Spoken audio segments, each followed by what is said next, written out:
The Premier League celebrates the 30th anniversary of its breakaway from the Football League this year, which succeeded in making the world's most evil person even richer and more powerful, whilst making English football much less competitive. Hurrah! It has also succeeded in bringing some of the best players in the world to these shores though, along with lots of very talented homegrown talent. And in light of this landmark anniversary, we have so far taken a look at the 7 greatest goalkeepers, right-backs, centre-backs, left-backs, defensive midfielders, attacking midfielders, right-wingers, left-wingers, and centre-forwards of the Premier League era. If you thought that this series was done and dusted once the centre-forward 7 came out, however, you would be sorely mistaken. Since this whole series is building up to an all-time Premier League 11 and 23-man squad, what do all squads need? Goalkeepers? Well, yes, I suppose so, obviously, but we've already done them. I am referring, of course, to utility players.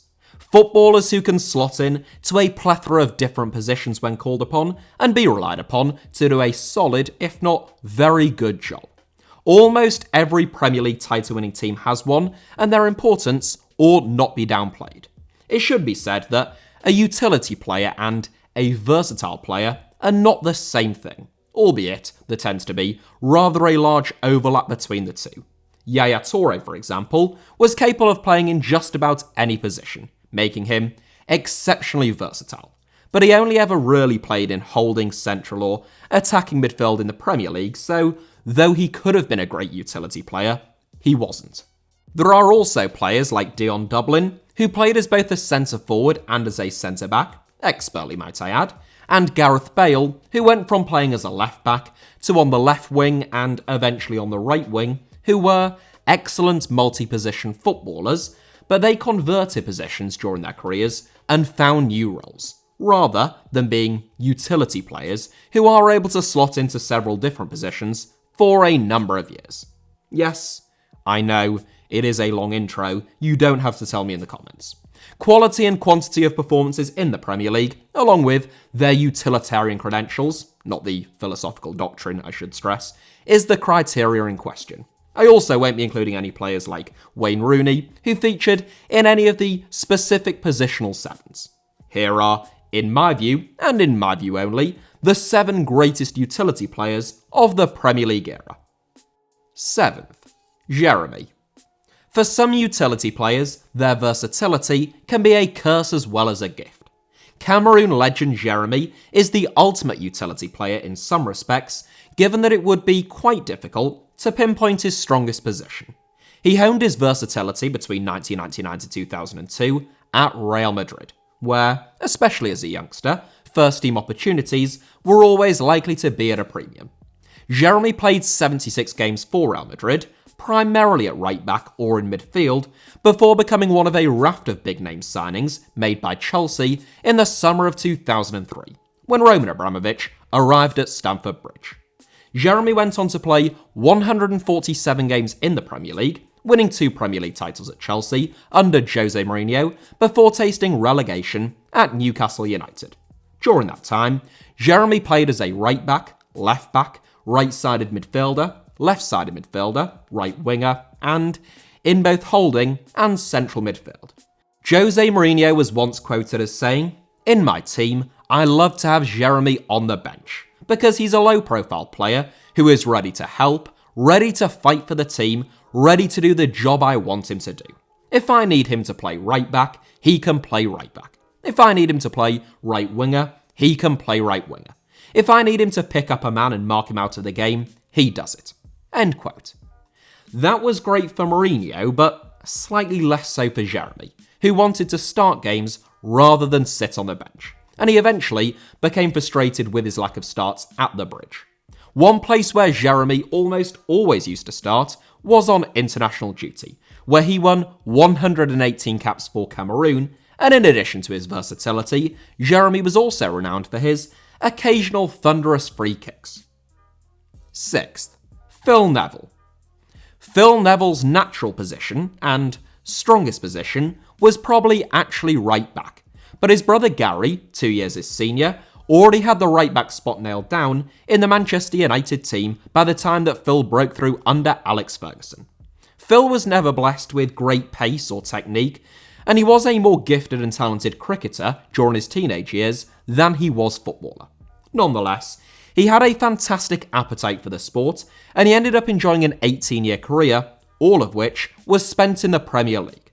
During his time at Manchester United, where Neville played 386 games, he played predominantly at left-back, particularly after Dennis Irwin left the club, or at right-back when his brother was injured or suspended. But he would frequently slot in wherever Alex Ferguson needed him. In the summer of 2005, Neville left Manchester United to join Everton, which proved to be a shrewd decision, as Ferguson brought in Patrice Evra in the following January. At Everton, Neville played just about every week under David Moyes, playing 300 games in 8 seasons at Goodison Park. During that time, he played as a right-back, left-back, centre-back, on the left of midfield, the right of midfield, and, particularly in what would become his primary position in his last couple of seasons, in defensive midfield. Neville wasn't a Premier League great in terms of his talent perhaps, that is why he didn't make any of the positional sevens in this series, but there is a good reason why he played more Premier League games than Paul Scholes, Steven Gerrard, and John Terry, putting him among the Premier League's top 10 appearance holders, and that, combined with him spending almost his entire career as a utility player, meant that his spot in this 7 was never in any doubt. 5th, Ashley Young. Ashley Young has actually played more games of league football than Phil Neville has, but since a fair few of those games came in Serie A and in the Championship, he hasn't played quite as many Premier League games as the former Everton captain. Like Neville, Young played more games for Manchester United than he has done for any other club. Unlike Neville, he wasn't always a utility player. Young broke through at Watford as a quick, tricky, and exciting left winger, who loved to jink past a fullback before cutting inside onto his favoured right foot. That was probably the position where Young played his best football for both Manchester United and Aston Villa, and it was certainly where he scored the majority of his goals and made most of his assists from. But it was at Villa that we first started to get a taste of Young's versatility. He featured in 9 different positions at Villa Park, getting his first, albeit very brief introduction to playing as a fullback, in addition to playing a fair amount of football on the right flank and either as a second striker or as a number 10. Young's full transition into one of the Premier League's great utility men came at Old Trafford though, particularly under Louis van Gaal. In the 2015-16 season alone, Young played as a left-back, right-back, left winger, right winger, and even as a centre-forward. Left-back, or more often left wing-back, has been the 36-year-old's predominant position over the last few years. But the way in which he has been able to fill in and perform admirably in a number of different positions for so many years meant that Young had to feature, even if a bird did once poo in his mouth, which he still denies. Give it up, Ashley. It's been 8 years now, and it was caught on camera. There is no shame in it. I was decorated in droppings twice in a single day while sat out in the sun on holiday in February, which is pretty impressive. And you don't see me denying it. Admittedly, they both hit my leg, which is much better than it landing in your mouth, which is probably just about the worst place to get hit. Unless you were struck in the eye and it actually blinded you, I suppose. Look, the point that I'm trying to make is these things happen to the best of us, just laugh it off. Yeah, a bird did poo in my mouth, it was caught on television, ha ha, and move on. Sorry, where were we? Oh yeah, the Premier League's greatest utility players. 4th, John O'Shea. The top 4 places in this 7 were really competitive, for a few different reasons, and that is illustrated by the fact that John O'Shea is forced to settle for a spot in 4th. O'Shea was first and foremost a defender, predominantly a centre-back, which is where he played most of his football, but also capable of covering at left-back and particularly at right-back, where he played more than 100 times. Big, athletic and composed, O'Shea could sometimes surprise opponents with his talent and occasional audacity with the ball at his feet, once famously nutmegging Luis Figo against Real Madrid, in addition to scoring a superb lob at Highbury in 2005. O'Shea took that chance like a natural centre-forward, despite the fact that he only ever scored 23 goals. But he did deputise as an emergency centre-forward due to an injury crisis a couple of times for Manchester United during the 2007-08 season. That gave the Irishman the rare, or unique distinction, supposedly, of becoming the first player to ever play for Manchester United in every single position, having already stepped up to replace Edwin van der Sar in goal after the Dutchman was taken off injured for the Red Devils against Tottenham Hotspur during the previous season. In addition to his rare outings as a centre-forward and in net, O'Shea deputised on a number of occasions in defensive and in central midfield. And if you look back at a lot of Alex Ferguson's lineups at Manchester United, even in some of his biggest games, he often seemed willing to drop a centre-back or full-back into midfield. In total, O'Shea played 445 times in the Premier League, winning 5 league titles and playing in just about every position. His spot in this 7 was locked in as tight as a bird turd in Ashley Young's mouth. Never in doubt. Third, Park Ji-sung. It is notable that 4 players in this 7, i.e. more than half of them, played the bulk of their Premier League football for Manchester United and were brought to Old Trafford by Sir Alex Ferguson. I think that speaks to Sir Alex's fondness for versatile and interchangeable players, particularly as backup options. Ferguson had 3 or possibly even 4 different generations of teams at Manchester United, but they tended to always have a handful of genuinely world-class star players who were surrounded by not as gifted but really good solid professionals who wouldn't sulk when they were out of the team. And if you could cover in a few different positions, well, that was just another string to your bow as far as Sir Alex was concerned. In terms of outstanding professionals who never caused any trouble and would give their all wherever they played, they don't come much better than Park Ji-sung. As I said previously in this series, once I have shortlisted my candidates and picked out my 7, I always take a look at the existing online literature on the subject in question, if there is any. I was surprised when searching for Premier League utility players that almost no one seemed to mention Park Ji-sung, despite the fact that he was, quite literally, the first player on my shortlist when planning this 7. Brought to most people's attention during the 2002 World Cup as one of South Korea's star men in their run to the semi-final, Park displayed his versatility even at that tournament, aged 21. He played on the right of a front 3 in South Korea's first 5 games, but he played in central midfield against Germany and Turkey in the semi-final and in the third-place playoff. Park played everywhere in midfield and in attack at Manchester United, all the way from defence midfield to a handful of games as a second striker. The Korean was also renowned for his performances in big games and for Alex's subsequent tendency to start him in those games, even if he hadn't been playing much in the build-up to them.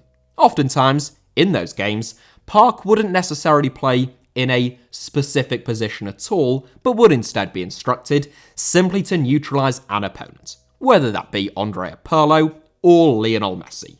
And he was absolutely brilliant at it. In 2020, Wayne Rooney claimed that Park was as important to the Manchester United team of 2006 to 2009 as Cristiano Ronaldo, which seems like a little bit of a stretch, but not quite as much of a stretch as Ashley Young claiming a bird didn't land a poo straight in his mouth when it was literally caught on live television. Second, Bernardo Silva. I suspect this may be the most controversial inclusion in this 7, and it was the one that I gave the most consideration. But after all of that consideration, I decided that, yes, Bernardo Silva, during his time in the Premier League, does meet the criteria for being a utility player. That seems somehow disrespectful or inappropriate to describe Silva as that, given that he has, quite literally, won the Player of the Year award and has been one of the best players in one of, if not the greatest team, to have graced the Premier League. But I think that says more about the way that we perceive being a utility player as being a negative trait, wrongly I think, than it does about Silva himself. There is a perception, I think, that utility players shouldn't be nailed on starters. They should be squad players there to fill in wherever there are injuries and, particularly, to come off the bench during a game where their versatility provides cover in several different positions. Bernardo Silva just goes to show, though, that you can be a utility player capable of playing in as many as 8 different positions, as Silva has done in the Premier League, and still be one of your team's and indeed the league's outstanding players. It is difficult to pick out Bernardo's best position. The majority of his game time across his entire career has been on the right wing, but increasingly this season, he has come into a world of his own in central midfield, where his energy and awareness has made him one of the most effective players on the planet. We have seen Bernardo play as deep as in defensive midfield and as far forward as being Manchester City's furthest player forward, operating as a false 9, one of about 8 players at the club to have temporarily occupied that role. Silva is, comfortably I would argue, the best player in this 7, and the most talented utility player to have played in the Premier League, with the possible exception of Wayne Rooney.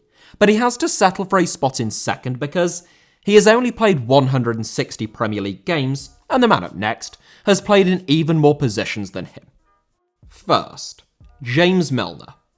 Currently 4th in the all-time Premier League appearance charts, and by all time that means since 1992, and capable of going all the way to the top of that list, James Milner came so close to featuring in a couple of previous 7s in this series, and I think he richly deserves to top this one. When he began his career at Leeds United, Milner was a wide man, capable of playing on either flank. At Newcastle United, however, we started to get a real introduction into Milner's remarkable versatility, as he began playing regularly in central midfield, at left back, and, less often but occasionally, at centre forward. Milner continued to play predominantly on the right flank during his first season after signing for Aston Villa on a permanent basis, but after Gareth Barry joined Manchester City in 2009, Milner made the central midfield position at Villa Park his own. He was absolutely outstanding in the 2009-10 season, which I would argue was undoubtedly the finest of his career, as he won Villa's Player of the Year award. And he was so good, in fact, that Manchester City signed him as well. And yet, Milner played back out wide more often than he played anywhere else at the Etihad, where he spent 5 seasons. Since signing for Liverpool, we have seen prime James Milner as a utility player at least. The 36-year-old has played on the left, right, and in the middle of the park, defensive midfield, and perhaps most notably of all at both left back and right back, where he played very briefly for Newcastle, Villa, and Man City, but has played much more frequently at Anfield. Given Milner's remarkable number of appearances in the Premier League, and his consistency pretty much wherever he has played, albeit I do think he has become a bit of a liability at fullback against genuinely top-class opposition just in the last 12 months, his position in first is as undeniable as the fact that Ashley Young once accidentally ate bird poo as far as I'm concerned. So those are the 7 greatest utility players of the Premier League era, in my opinion, and by my criteria, with honourable mentions owed to the likes of Dirk Kuyt, Mark Albrighton, Michael Essien, Emre Can, and, if you recall, Callum Patterson during his single season in the Premier League at Cardiff City, where he actually did very well, playing in a variety of different positions. He is possibly the only footballer I have ever seen whose official position on Wikipedia is actually just utility player. There must be another one out there that I just haven't seen, one would assume, but I found that quite interesting. It beats Ashley Young's Wikipedia position, that's for sure. Thank you all very much as ever for watching. Hit the like button if you enjoyed today's video. Let me know your thoughts down below in the comments, or, hit the dislike button if you're Ashley Young. Leave a comment if you have anything to say, or don't. It's up to you, entirely up to you. You've got complete free reign on this one. And make sure you're subscribed and have notifications turned on for HITC Sevens. You can also find me on social media, on either Twitter or Instagram, via the username @HITC Sevens on both, should you wish to do so.